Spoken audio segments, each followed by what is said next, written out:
Okay, so here we're going to take a quick look at the Converse of Pythagoras. We're going to look at what it is and how it is that we use it. So when we've got a right angled triangle, and we know two of the sides, we already know that we can use Pythagoras to work out the missing third side. Okay, so we already know the Pythagorean formula, a squared plus b squared equals c squared. Right, we've already used Pythagoras. We should be happy enough with it. Well, what it stands to reason then is that if we have a right angled triangle, Pythagoras should work. Okay, Pythagoras will give us the missing side that we've got. So the converse of Pythagoras is just simply using this idea, but the opposite way around. And so what we're going to propose is that Pythagoras will work, and that means we have a right angled triangle. Okay, so this is our principle behind the converse of Pythagoras. So what we can do is we can use this to check and see if a triangle we've got is in fact a right angled triangle. Okay, because if it is a right angled triangle, then the Pythagoras formula should work.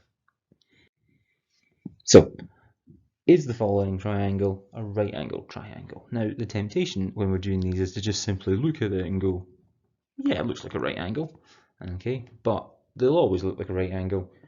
You are not allowed to just assume that. So when we are coming to do it, we're going to take it in stages. So we're going to look at the two shorter sides. Now we know that if Pythagoras is true, it should be a squared plus b squared equals c squared. Okay, but we don't actually know if that is the case yet for this triangle. So we need to split it up. So we're going to look at the two shorter sides. So we've got 8 centimeters and 15 centimeters, my two shorter ones. So a squared plus b squared is 8 squared plus 15 squared. So I've got 64 plus 225, and that gives me 289. Then what I've got is I'm going to look at the longest side. Okay, and we're not bringing them together yet. We're thinking about them as two very separate and distinct columns here. Okay, so we've got the two shorter sides, and we've got the longest side. So the longest side would be my c squared bit, which in this triangle is 17 squared. And when we do 17 squared, we get 289.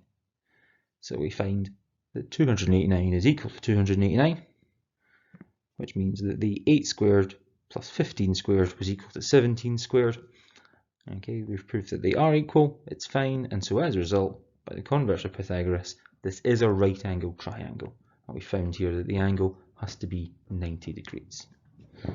If we look at another example, we look at this one, again, it looks like it might be a right angled triangle, but that's not good enough, right? We're not allowed to just assume based on how it looks, okay, which is just generally good life advice for you kids. So what we need to do is we need to take it in stages. Again, we're going to look at the two shorter sides first. So we've got a squared plus b squared, 2 squared plus 5 squared, 4 plus 25, 29.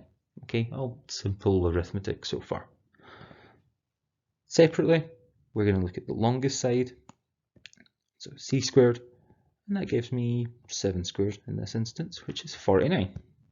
Okay, this time we've got two different numbers, so 29 does not equal 49, which means my 2 squared plus 5 squared does not equal 7 squared, and so as a result, with the converse of Pythagoras, this is not a right angled triangle. Okay, and we know it's not a right angle because the Pythagoras formula that we had has not held true. If it did, then we should have the same number on both sides. So when we're answering this question, we need to make sure that we keep our shorter sides and our longest side in two separate places, and we need to make sure that we have some kind of statement at the end to say what has happened, what have we found out, how do we know. Okay, so we know that we've done the converse of Pythagoras, and as a result, in this case, it is not a right angled triangle. You need to tell us what it is you've worked out, what it means.